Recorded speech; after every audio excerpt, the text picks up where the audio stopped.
ini, saya akan menjelaskan tentang bagaimana ajaran Islam ini berkaitan dengan teknologi dan sains, Green khususnya teknologi dan ramah fikih lingkungan dalam perspektif Nah, Islam. green teknologi adalah Menjelajahi hubungan Islam, inovasi sains, yang dan membantu teknologi kita untuk menjaga pelestarian bumi, lingkungan. sedangkan fikih lingkungan adalah Apa itu green teknologi dan fikih lingkungan? Green teknologi adalah teknologi ramah lingkungan yang mengurangi dampak positif dampak negatif terhadap bumi, dan fikih lingkungan adalah aspek hukum Islam yang mengatur tanggung jawab manusia terhadap lingkungan. Sekarang, mari kita bahas tentang untuk memahami keterkaitan ini.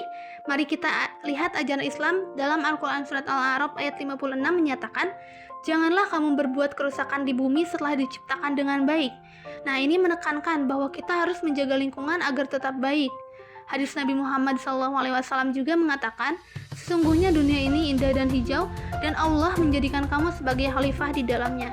Artinya, manusia bertanggung jawab sebagai pimpinan yang melindungi bumi. Dan ulama seperti Imam Al-Ghazali menjelaskan bahwa ini adalah amanah atau tanggung jawab suci yang harus kita jalankan dengan baik. Sekarang, mari kita bahas tentang green teknologi dari sisi sains. Green teknologi meliputi inovasi seperti energi terbarukan dari matahari atau angin, sistem daur ulang limbah, dan transportasi listrik. Nah, teknologi ini dirancang untuk mengurangi populasi dan konsumsi energi fosil sehingga bumi menjadi lebih sehat. Misalnya panel surya mengubah sinar matahari menjadi listrik tanpa menghasilkan emisi yang berbahaya. Bagaimana Islam berkaitan dengan green teknologi? Nah, Islam ini mendorong inovasi untuk kebaikan seperti dalam Quran Surat Al-Maidah ayat 2, membantulah dalam kebaikan. Nah, green teknologi ini bisa menjadi cara kita untuk menjalankan fikih lingkungan, yaitu aturan Islam untuk melindungi bumi dari kerusakan, namun kita harus tetap kritis. Teknologi ini harus etis dan tidak merusak nilai-nilai Islam. Contohnya, seperti program daur ulang di Indonesia, komunitas muslim di Jakarta mengadopsi teknologi pengomposan limbah organik terinspirasi oleh prinsip Islam tentang kebersihan dan pelestarian. Dampaknya itu mengurangi sampah dan emisi sejalan dengan amanah sebagai khalifah.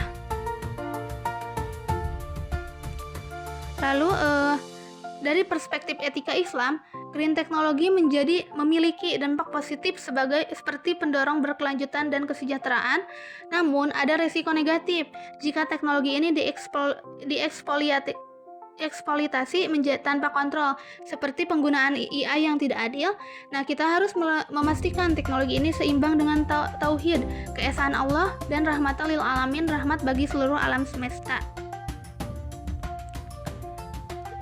Sebagai kesimpulan, green teknologi dapat menjadi alat untuk menjalankan fikih lingkungan, didukung oleh ajaran Islam yang menekankan pelestarian bumi. Mari kita gunakan teknologi ini sebagai bentuk ibadah dan tanggung jawab kita. Terima kasih telah menonton, kurang lebihnya mohon dimaafkan. Wassalamualaikum warahmatullahi wabarakatuh.